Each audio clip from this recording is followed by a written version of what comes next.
میں مبلغ بنوں سنتوں کا، خوب چرچا کروں سنتوں کا، ہو کرم بہر خاک مدینہ۔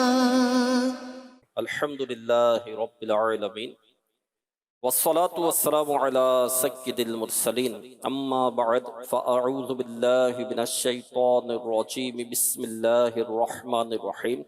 الصلاة والسلام علیک یا رسول اللہ وعلی آلک واصحابک یا حبیب اللہ۔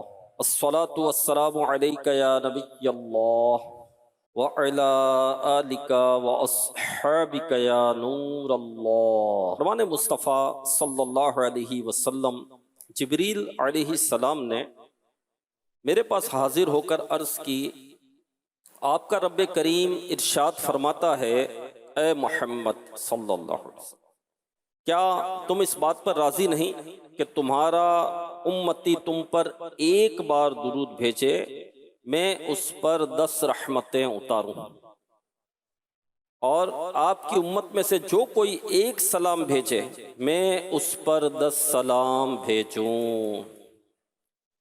صلو علی الحبیب صلی اللہ تعالی علی محمد۔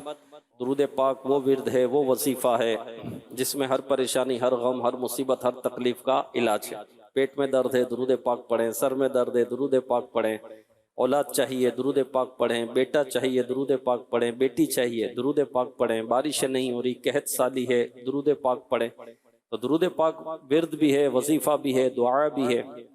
تو درود پاک کی برکتیں ہمیں ملتی ہیں، لیکن ہمارے معمولات میں جو ہے وہ عبادات نہیں ہوتی، تلاوت نہیں ہوتی، ذکر و اذکار نہیں ہوتے، دینی کتب کا مطالعہ نہیں ہوتا، علم دین سیکھنا نہیں ہوتا، فرائض علوم حاصل کرنا نہیں ہوتا۔ تو ہماری ایک عجیب روٹین بنی ہوئی ہوتی ہے، اور دنیاوی روٹین بنی ہوتی ہے، دنیا کے کام کی روٹین بنی ہوتی ہے۔ دنیا کے کام سے فارغ ہوئے تو ایک گیدرنگ ہے، ان کے ساتھ بیٹھنا ہے، تو گھر میں تو پھر سوشل میڈیا پر بیٹھنا ہے، تو ایک پیج بنا ہوا ہے فیس بک پر، تو اس کو دیکھنا ہے، تو ریلز دیکھنا ہے، تو اسکرولنگ کرنی ہے۔ بس اسی میں ہمارا وقت سارا گزر رہا ہے، کیا کہیں کہ برباد ہو رہا ہے، ضائع ہو رہا ہے، اور کتنا بڑا ہمارا نقصان ہو رہا ہے۔ ہاں، بہت بڑا ہمارا نقصان ہو رہا ہے، لیکن یہ نقصان ابھی نظر نہیں آ رہا، کیونکہ نیکی بھی نظر نہیں آتی۔ نیکی نظر نہیں آتی نا۔ ہم اس وقت بیٹھے ہیں، یہ نیکی کا کام ہے۔ مسجد میں بیٹھنا یہ عبادت ہے، بیان سننا یہ عبادت ہے، بیان کرنا یہ عبادت ہے۔ عبادت کا مفہوم تو بہت وسیع ہے نا، کہ جو کام اللہ کی رضا کے لیے کیا جائے وہ عبادت ہوتا ہے۔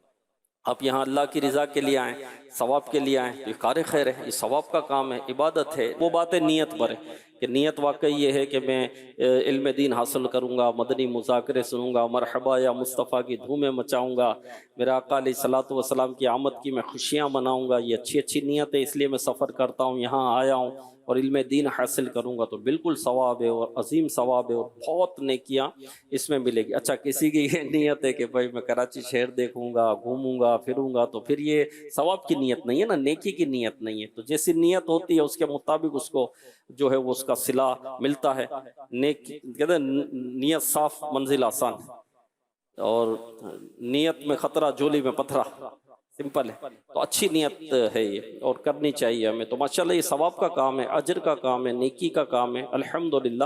تو ہماری روٹین میں، ہمارے معمولات میں عبادات ہونی چاہیے، ہمیں اس کو شامل کرنا چاہیے۔ اور میرے آقا علیہ الصلوۃ والسلام کو اپنی امت سے بڑی محبت ہے، آپ اپنی امت سے بہت محبت فرماتے ہیں۔ دنیا میں بھی آپ امتی امتی کرتے رہے، قبر میں بھی آپ نے فرمایا میری رٹ امتی امتی ہوگی، محشر میں بھی آپ امتی امتی کریں گے، اپنے امتیوں کی شفاعت کروائیں گے، اپنے امتیوں کو جنت میں لے کر جائیں گے۔ جو جہنم میں امتی جا چکے ہوں گے، میرے آقا علیہ الصلوۃ والسلام کی شفاعت سے وہ جہنم سے نکل کر جنت میں آ جائیں گے انشاءاللہ۔ تو میرے آقا اپنے امتیوں سے بڑی محبت کرتے ہیں۔ میرے آقا اعلیٰ حضرت رحمت اللہ علیہ فرماتے ہیں، جو نہ بھولا ہم غریبوں کو رضا، جو نہ بھولا ہم غریبوں کو رضا، کہ میرا آقا علیہ الصلوۃ والسلام ہمیں کبھی بھولے نہیں۔ ہاں، میرا آقا کبھی بھولے نہیں ہمیں، امتی امتی آپ کرتے رہے۔ مولانا سردار احمد صاحب رحمت اللہ علیہ فرماتے ہیں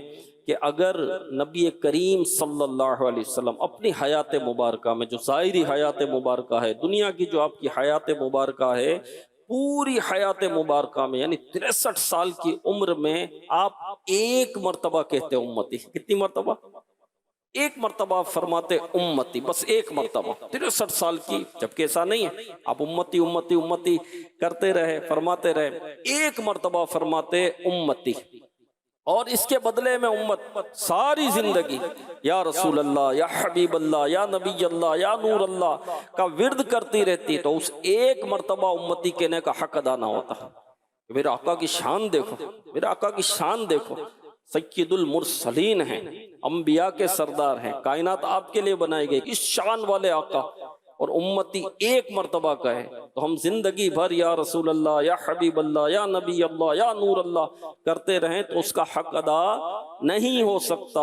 لیکن میرے آقا علیہ الصلوۃ والسلام امتی امتی امتی، اللہم امتی امتی، اے اللہ میری امت میری امت میری امت آپ فرماتے رہے. تو میرے پیارے اسلامی بھائیوں، جو نہ بھولا ہم غریبوں کو رضا، ذکر ان کا اپنی عادت کیجئے. میرا آقا علیہ الصلوۃ والسلام ہمیں نہ بھولے، ہمارے لیے راتوں کو روتے رہے. ہاں، پوری پوری رات آپ روتے رہتے، آپ ہاتھ اٹھاتے، امت کے لیے روتے، امت کے لیے دعائیں کرتے، امت کی بخشش کے لیے آپ دعا کرتے، آپ غاروں میں چلے جاتے، امت کے لیے روتے، امت کے لیے دعائیں کرتے. جی ہاں میرے پیارے اسلامی بھائی، میرے آقا علیہ الصلوۃ والسلام ہمیں نہیں بھولے. حضرت قسم رضی اللہ عنہ، یہ وہ صحابی ہیں کہ سرکار علیہ الصلوۃ والسلام کا جب وصال پاک ہوا، جب دنیا سے ظاہری پردہ آپ نے فرمایا اور قبر منور پر آپ کا جسم اطہر، جسم پاک رکھا گیا، تو اس کے بعد جو سب سے آخر میں قبر سے باہر آئے وہ حضرت قسم رضی اللہ عنہ تھے. تو آپ کہتے ہیں کہ میں وہ ہوں جس نے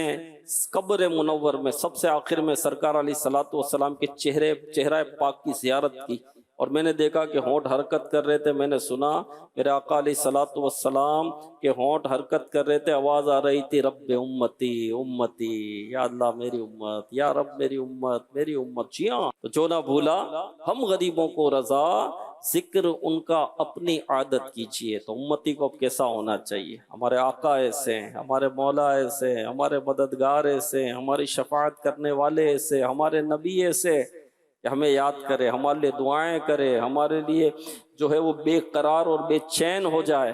اب امتیوں کو کیسا ہونا چاہیے؟ امتیوں کو اپنے آقا کی یاد کیسی کرنی چاہیے، اور آقا کی سنتوں پر کیسا عمل کرنا چاہیے، اور کتنا امتی کو عبادت گزار ہونا چاہیے، اطاعت گزار ہونا چاہیے، اور فرما بردار ہونا چاہیے. اللہ پاک ہمیں نصیب فرمائے. تو میرا آقا علیہ الصلوۃ والسلام اپنی امت سے بہت محبت فرماتے ہیں. آئیے ایک واقعہ بھی ہم سنتے ہیں. حضرت عبداللہ بن عمر رضی اللہ عنہما سے روایت ہے کہ مہربان آقا صلی اللہ علیہ وسلم نے ارشاد فرمایا، قیامت کے دن حضرت آدم علیہ السلام عرش کے قریب کشادہ میدان میں ٹھہرے ہوئے ہوں گے. آپ علیہ السلام پر 2 سبز کپڑے ہوں گے. کب کی بات بتائی جا رہی ہے؟ قیامت کی بات. قیامت کی بات بتائی جا رہی ہے. صحیح ہے کہ قیامت کے دن کیا ہوگا؟ میرے آقا علیہ الصلوۃ والسلام پہلے سے ارشاد فرما رہے، قیامت آ گئی، آ گئی قیامت. قیامت کب آئے گی؟ آئے گی جب اس کا وقت ہوگا تو، ٹھیک ہے نا. لیکن میرے آقا علیہ الصلوۃ والسلام قیامت کا منظر بیان فرما رہے ہیں کہ قیامت کا منظر ارشاد فرما رہے ہیں کہ قیامت کے دن حضرت آدم علیہ السلام عرش کے قریب کشادہ میدان میں ٹھہرے ہوئے ہوں گے. آپ علیہ السلام پر 2 سبز کپڑے ہوں گے. اپنی اولاد میں سے ہر اس شخص کو دیکھ رہے ہوں گے جو جنت میں جا رہا ہوگا، اور اپنی اولاد میں سے اسے بھی دیکھ رہے ہوں گے جو دوزخ میں جا رہا ہوگا. اسی دوران حضرت آدم علیہ السلام میرے ایک امتی کو دوزخ میں جاتا ہوا دیکھیں گے. حضرت آدم علیہ السلام پکاریں گے، یا احمد یا احمد صلی اللہ علیہ وسلم. میں کہوں گا لبیک یا ابو البشر. حضرت آدم علیہ السلام کہیں گے آپ کا یہ امتی دوزخ میں جا رہا ہے. یہ سن کر میں بڑی پھرتی کے ساتھ تیز تیز قدموں سے فرشتوں کے پیچھے چلوں گا اور کہوں گا اے میرے رب کے فرشتوں ٹھہرو. وہ عرض کریں گے ہم مقرر کردہ فرشتے ہیں، جس کام کا ہمیں اللہ پاک نے حکم دیا ہے ہم وہی کرتے ہیں. ہم اس رب کی نافرمانی نہیں کرتے، جو حکم ملا ہے وہ ہم کرتے ہیں. میرے آقا علیہ الصلوۃ والسلام فرماتے ہیں جب میں افسردہ ہو جاؤں گا اور اپنی داڑھی مبارک کو بائیں ہاتھ سے پکڑ کر عرش کی طرف ہاتھ سے اشارہ کرتے ہوئے عرض کروں گا، اے میرے رب کریم، کیا تو نے مجھ سے وعدہ نہیں فرمایا تھا کہ تو مجھے میری امت کے بارے میں رسوا نہ فرمائے گا؟ عرش سے پکار آئے گی، اے فرشتو، محمد صلی اللہ علیہ وسلم کی مانو اور اس شخص کو لوٹا دو۔ پھر میں اپنی جھولی سے سفید کاغذ نکالوں گا اور اسے میزان کے سیدھے پلڑے میں ڈال کر کہوں گا بسم اللہ، تو وہ نیکیوں والا پلڑا برائیوں والے پلڑے سے بھاری ہو جائے گا۔ آواز آئے گی، خوش بخت ہے، سعادت یافتہ ہو گیا ہے، اور اس کا میزان نیکیوں کا پلڑا بھاری ہو گیا ہے، اسے جنت میں لے جاؤ۔ وہ بندہ کہے گا، اے میرے رب کے فرشتوں، ٹھہرو، بندے سے بات تو کر لوں جو اپنے رب کے حضور بڑی عزت رکھتا ہے۔ پھر وہ کہے گا، میرے ماں باپ آپ پر فدا ہوں، آپ کا چہرہ انور کتنا حسین ہے، آپ کی صورت کتنی خوبصورت ہے، آپ نے میری غلطیوں کو معاف فرمایا اور میرے آنسوؤں پر رحم فرمایا، اب کون ہے؟ تو میں اس سے کہوں گا، میں تیرا نبی محمد ہوں صلی اللہ علیہ وسلم، اور یہ تیرا وہ درود ہے جو تو مجھ پر بھیجتا تھا، اس نے تجھ کو پورا فائدہ پہنچایا جتنی تجھے اس کی ضرورت تھی۔ صلو علی الحبیب صلی اللہ علی محمد۔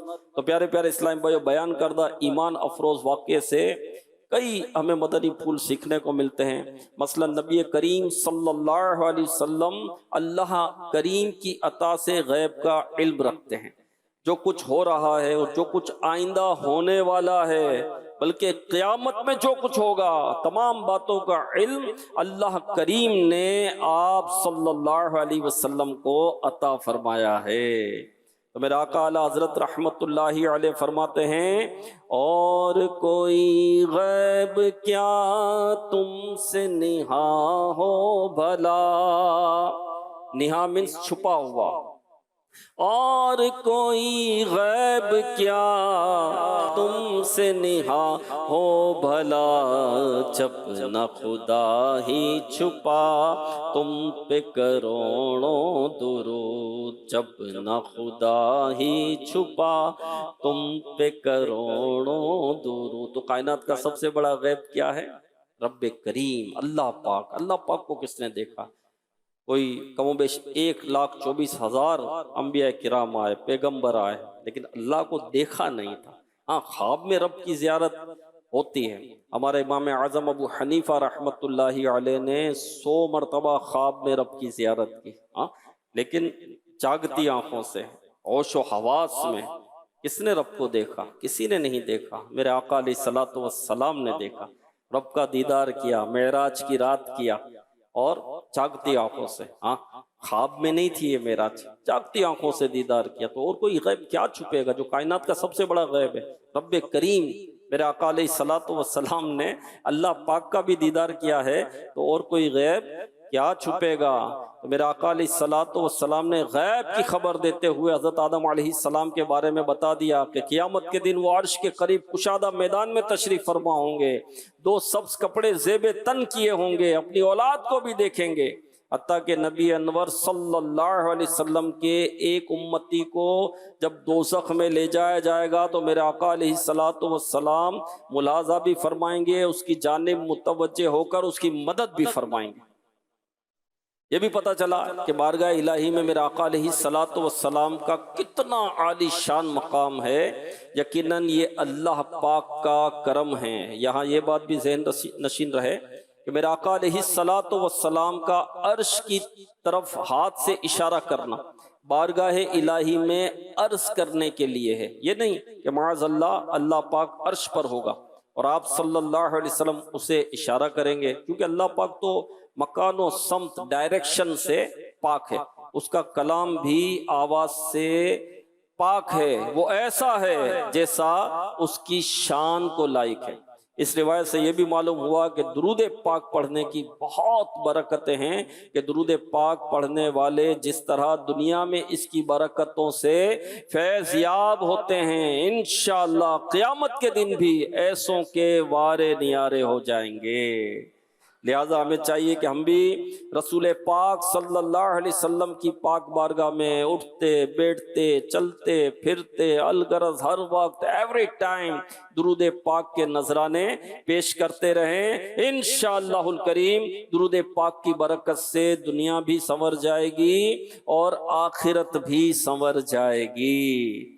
اور اس واقعے سے یہ بھی معلوم ہوا کہ نبی کریم صلی اللہ علیہ وسلم اپنے امتیوں سے بہت ہی زیادہ محبت فرماتے ہیں۔ قیامت میں جب ہر طرف نفسی نفسی کا عالم ہوگا، وہ دن جس کے بارے میں اللہ پاک اپنے پاکیزہ کلام قرآن کریم میں ارشاد فرماتا ہے، ترجمہ کنز العرفان، اس دن آدمی اپنے بھائی سے بھاگے گا اور اپنی ماں اور اپنے باپ اور اپنی بیوی اور اپنے بیٹوں سے۔ ان میں سے ہر شخص کو اس دن ایک ایسی فکر ہوگی جو اسے دوسروں سے بے پرواہ کر دے گی۔ قربان جائیے کہ ایسے مشکل ترین وقت میں بھی ہمارے آقا صلی اللہ علیہ وسلم اپنے گناہ گار امتیوں کی خاطر بے چین و بے قرار ہوں گے۔ جب باپ بیٹے سے بھاگے گا، بیٹا باپ سے بھاگے گا، ماں بیٹے سے بھاگے گی، 50,000 سال کا دن ہوگا، سورج 1 میل پر رہ کر آگ برسا رہا ہوگا، زمین تانبے کی ہوگی، جسم پر لباس نہیں ہوگا، برہنہ ہوگا، نفسا نفسی کا عالم ہوگا، کوئی پسینے میں جو ہے وہ ایڑیوں تک، تو کوئی گھٹنوں تک، تو کوئی کمر تک، تو کوئی گلے تک، تو کوئی پسینے میں ڈبکیاں کھا رہا ہوگا۔ ایسے وقت میں کوئی کسی کا پرسان حال نہیں ہوگا۔ بیٹا ماں کے پاس جائے گا، ماں ایک نیکی مجھے دے دے، تو میری ماں ہے، تو مجھ سے محبت کرتی ہے، تو نے میری خاطر جو ہے وہ تکلیفیں اٹھائی، تو میرے لیے راتوں کو جاگتی تھی، تو نے مجھے پالا، تو نے مجھے پوسا، مجھے تھوڑی تکلیف ہوتی تھی تو پریشان ہو جاتی تھی، تو غمگین ہو جاتی تھی، تو دکھی ہو جاتی تھی، میری وجہ سے تو نے کئی بیماریاں پال لی، میری ٹینشن میں ماں مجھے آج ایک نیکی کی ضرورت ہے، مجھے ایک نیکی دے دے۔ تو ماں کہے گی بیٹا تجھے پالا پوسا اتنا بڑا کیا، آج تو مجھے بھی نیکی کی ضرورت ہے، ہاں آج تو مجھے بھی نیکی کی ضرورت ہے۔ باپ بیٹے سے بھاگے گا، بیٹا باپ سے بھاگے گا، وہ وقت ہوگا، ہاں وہاں میرے آقا علیہ الصلوۃ والسلام اپنے امتیوں پر لطف فرمائیں گے، اپنے امتیوں پر کرم فرمائیں گے، اپنے امتیوں کو عطا فرمائیں گے۔ جی ہاں میرے پیارے اسلام بھائی، میرے آقا اعلیٰ حضرت فرماتے ہیں اپنے ایک شعر میں، باپ جہاں بیٹے سے بھاگے، باپ جہاں بیٹے سے بھاگے، لطف وہاں فرماتے یہ ہیں صلی اللہ علیہ وسلم۔ اور ماں کو محبت ہوتی ہے نا بچوں سے، ماں کو جتنی اولاد سے محبت ہوتی ہے کس کو ہوتی ہے نا، اور پھر اولاد بھی اکلوتی ہو، ایک ہی بیٹا ہو، ایک ہی بیٹا ہو تو اس سے محبت بڑھ جاتی ہے۔ بیٹے بچے زیادہ ہوتے تو محبت میں کچھ نہ کچھ تقسیم تو ہوتا ہے نا، فرق تو آتا ہی ہے، ظاہر بات ہے، محبت تو ہوتی ہے لیکن کچھ نہ کچھ تو ڈسٹریبیوشن ہو ہی جائے گی نا۔ لیکن جب اکلوتا ہو، ایک ہی ہو، تو اس سے کتنی محبت ہوتی ہے۔ ہاں میرے آقا اعلیٰ حضرت کہتے ہیں، ماں جب اکلوتے کو چھوڑے، ماں جب اکلوتے کو چھوڑے، وہ وقت وہ ہوگا کہ ماں اکلوتے کو بھی چھوڑ دے گی۔ اکلوتے بچے سے محبت زیادہ ہوتی ہے، لیکن نہیں، وقت ایسا ہوگا، نفسا نفسی کا عالم، ہر ایک کو اپنی فکر ہوگی، اپنی جان کی فکر ہوگی۔ ہاں ماں جب اکلوتے کو چھوڑے، ماں جب اکلوتے کو چھوڑے،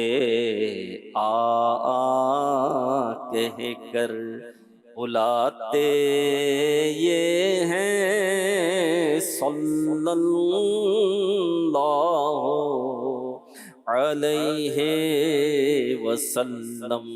اور ٹھنڈا ٹھنڈا میٹھا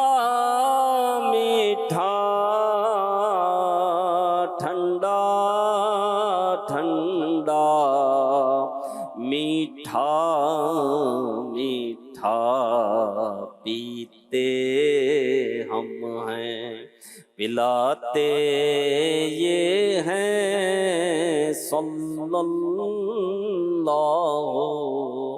علیہ وسلم۔ عرض کی گئی یا رسول اللہ صلی اللہ علیہ وسلم محشر کے روز آپ ہمیں کہاں ملیں گے؟ اتنا بڑا مجمع ہوگا یا رسول اللہ، آپ کی زیارت کیسے ہوگی؟ آپ سے ملاقات کہاں ہوگی؟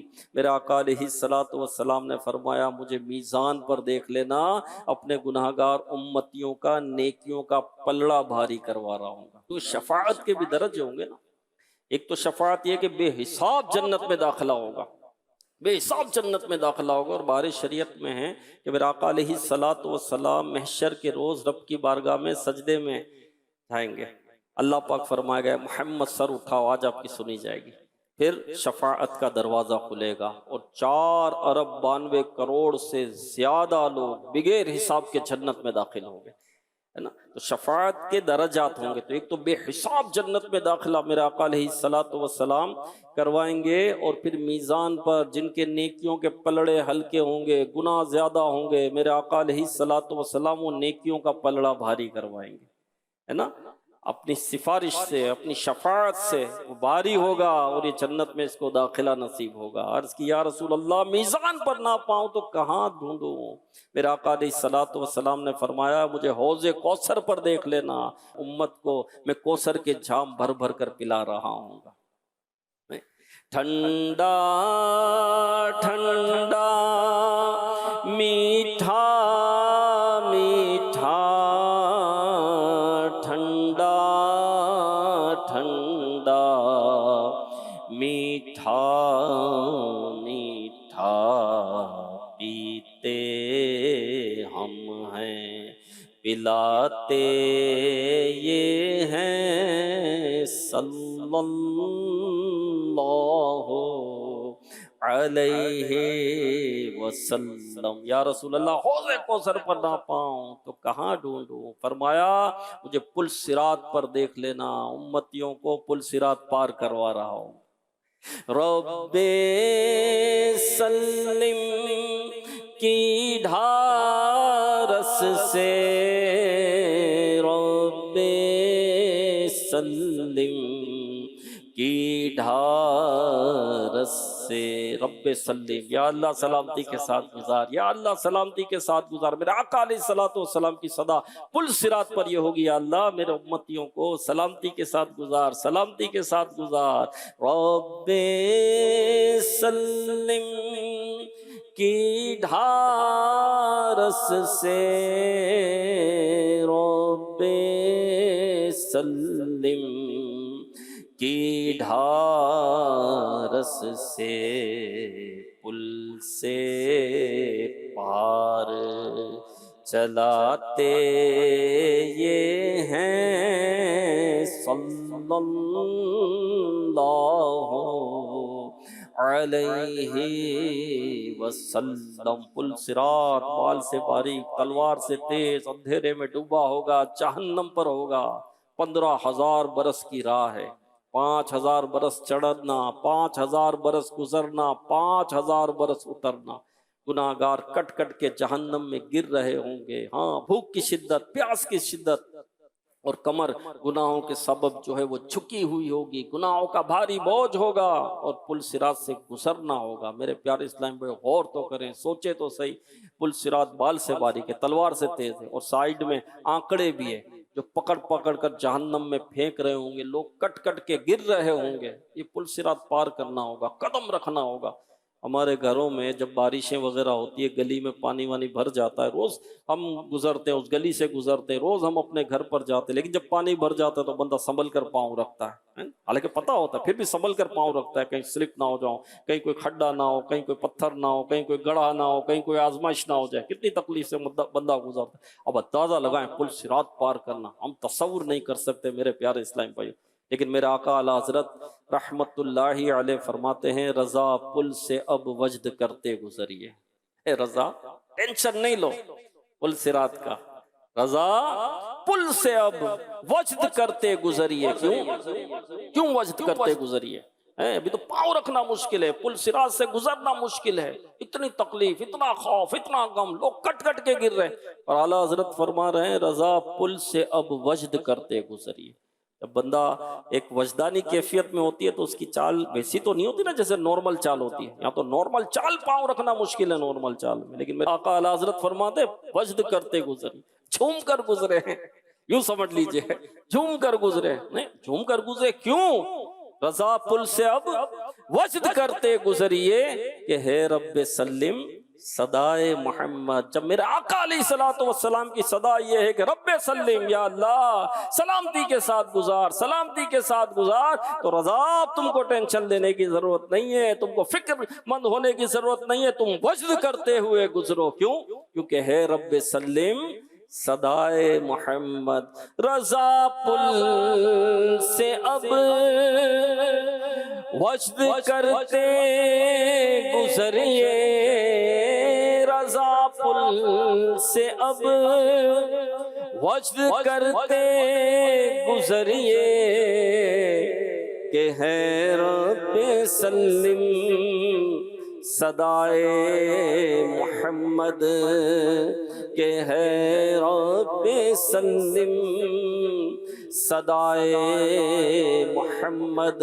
تو میرے آقا علیہ الصلوۃ والسلام محشر کے روز ہماری شفاعت کروائیں گے. شفاعت کبریٰ کا تاج میرے آقا علیہ الصلوۃ والسلام کے سر پر ہوگا. ہاں سب نفسا نفسی کے عالم میں ہوں گے، کوئی کسی کا پرسان حال نہیں ہوگا. پھر سب جمع ہوں گے، مشورہ کریں گے کہ کیا کیا جائے.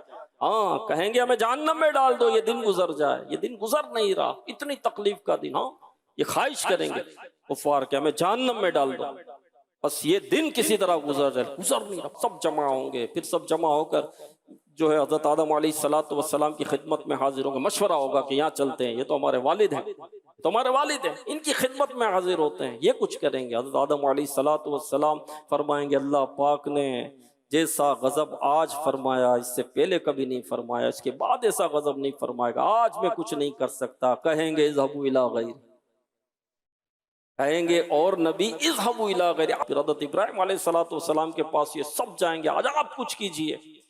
کہیں گے آج میں کچھ نہیں کر سکتا. وہ موسیٰ علیہ الصلوۃ والسلام پھر حضرت عیسیٰ علیہ الصلوۃ والسلام کی خدمت میں حاضری ہوگی، آپ کچھ کیجئے. آج کچھ کوئی کر سکتا ہے تو محمد ہے صلی اللہ علیہ وسلم. شفاعت کبریٰ کا تاج ان کے سر ہے، جاؤ ان کے پاس. اب سب کے سب میرے آقا علیہ الصلوۃ والسلام کی خدمت میں حاضر ہوں گے.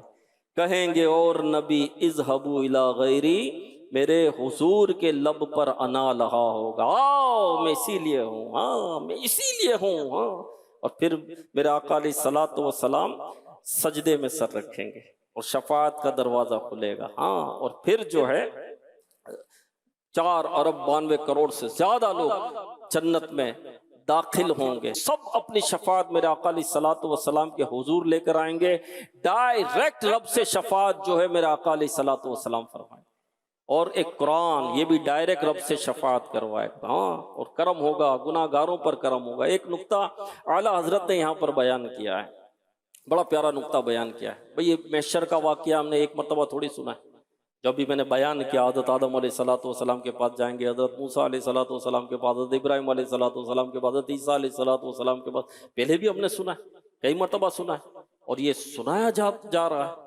لاکھوں لاکھ مبلغین نے، علماء نے، مفتیان کرام نے، واعظین نے یہ بیان کیا ہے کہ نہیں کیا؟ اربوں لوگوں، کروڑوں لوگوں نے یہ سنا ہے نہیں سنا؟ یہ واقعہ سنا ہے نا کہ یوں ہوگا. جب ہم نے سنا ہے اور ہمیں پتا ہے کہ شفاعت کبریٰ کا تاج تو سرکار علیہ الصلوۃ والسلام کے سر ہی ہوگا، تو پھر محشر کے روز حضرت آدم علیہ الصلوۃ والسلام کے پاس کیوں جائیں گے؟ سن تو لیا یہاں سے نہیں ہوگا، آج یہیں سے ہوگا. آج جو بھی ہونا ہے وہ یہاں سے ہونا ہے، تو سن تو لیا. تو پھر یہاں کیوں جائیں گے حضرت آدم علیہ الصلوۃ والسلام کے پاس؟ پھر وہاں کیوں، مطلب یہاں کیوں پھریں گے؟ ہے نا وہ کیا ہے شعر، یہ بے خبری کہ خلق پھری کہاں سے کہاں تمہارے لیے. تو یہ بے خبری کیوں، خلق کیوں پھری؟ تو میرے آقا اعلیٰ حضرت نے بہت پیارا نقطہ بیان کیا. آپ فرماتے ہیں کہ اس دن سب کو یہ بھلا دیا جائے گا، سب کو بھلا دیا جائے گا اس سے. ہاں کیونکہ اگر یاد ہوگا تو ڈائریکٹ چلے جائیں گے، لیکن بھلا دیا جائے گا. حضرت آدم علیہ السلام کے پاس جائیں گے، پھر پتہ چلے گا نا کہ یہ اللہ کے محبوب، ان کی شان، ان کی عظمت، یہ کیسے پتہ چلے گی؟ جب کوئی چیز آسانی سے مل جاتی ہے تو اس کی قدر نہیں رہتی نا۔ محشر کا دن، نفسا نفسی، غم، تکلیف، دکھ، آزمائش، یہاں جا رہے کچھ نہیں ہو رہا، وہاں جا رہے کچھ نہیں ہو رہا، اور میرا آقا علیہ السلام جب فرمائے انا لہا انا لہا، اور اس وقت میرا آقا علیہ السلام کی شان جو ہے وہ پتہ چلے گی نا کہ یہ شان والے، یہ مقام والے، یہ مرتبے والے ہیں، کیا شان ہے ان کی۔ ہاں جی ہاں میرے پیارے اسلامی بھائیوں، تو جو نہ بھولا ہم غریبوں کو رضا، ذکر ان کا اپنی عادت کیجئے، اور خوشخبری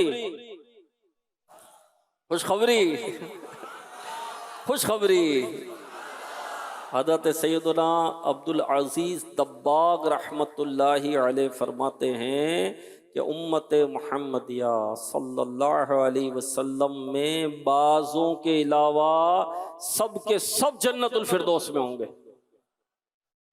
بعضوں کے علاوہ سب جنت الفردوس میں ہوں گے۔ کیوں؟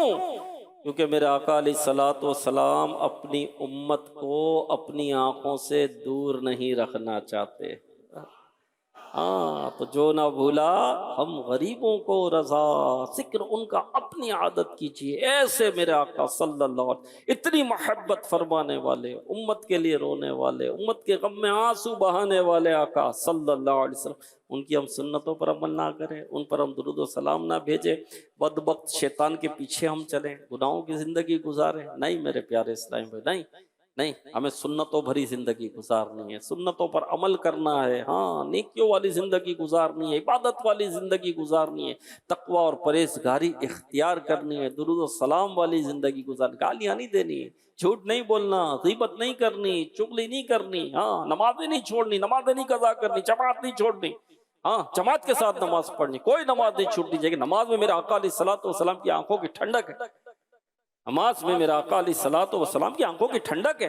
جی ہاں ہم نماز پڑھیں گے، ہم پکے نمازی بن جائیں، سچے عاشق رسول بن جائیں، انشاءاللہ اس کی برکتیں ہمیں نصیب ہوگی۔ سرکار کی آمد، مرحبا، دلدار کی آمد، سوہنے کی آمد، موہنے کی آمد، مکی کی آمد، مدنی کی آمد، ہاشمی کی آمد، مطلبی کی آمد، آقا عطار کی آمد، مرحبا مرحبا مرحبا۔ دھومیں مچائیں گے، جھنڈے لگائیں گے، لائٹنگ کریں گے، چراغاں کریں گے، محلے سجائیں گے، عمارتیں سجائیں گے، انشاءاللہ انشاءاللہ انشاءاللہ، اور دھوم دھام مچائیں گے۔ ہاں اگر نہ آج جھومو گے تو کب جھومو گے دیوانوں، اگر نہ آج جھومو گے تو کب جھومو گے دیوانوں، مچل جاؤ تمہارا آج یاور آنے والا ہے، مرحبا یا مصطفیٰ، مرحبا یا مصطفیٰ۔ اس طرف جو نور ہے تو اس طرف بھی نور ہے، اس طرف جو نور ہے تو اس طرف بھی نور ہے، ذرہ ذرہ سب جہاں کا، ذرہ ذرہ سب جہاں کا نور سے معمور ہے۔ میرے آقا آئے جھومو، میرے آقا آئے جھومو، میرے داتا آئے جھومو، میرے داتا آئے جھومو، سب کے آقا آئے جھومو، سرکار کی آمد، دلدار کی آمد، سوہنے کی آمد، موہنے کی آمد، مرحبا مکی کی آمد، مرحبا مدنی کی آمد، مرحبا میرے آقا آئے جھومو، میرے داتا آئے جھومو، میرے آقا آئے جھومو، میرے آقا آئے جھومو، میرے آقا آئے جھومو۔ صلو علی الحبیب صلی اللہ علی محمد آمین بجاہ خاتم النبیین صلی اللہ علیہ وسلم۔ میں مبلغ بنوں سنتوں کا، خوب چرچا کروں سنتوں کا، ہو کرم بحر خاک مدینہ۔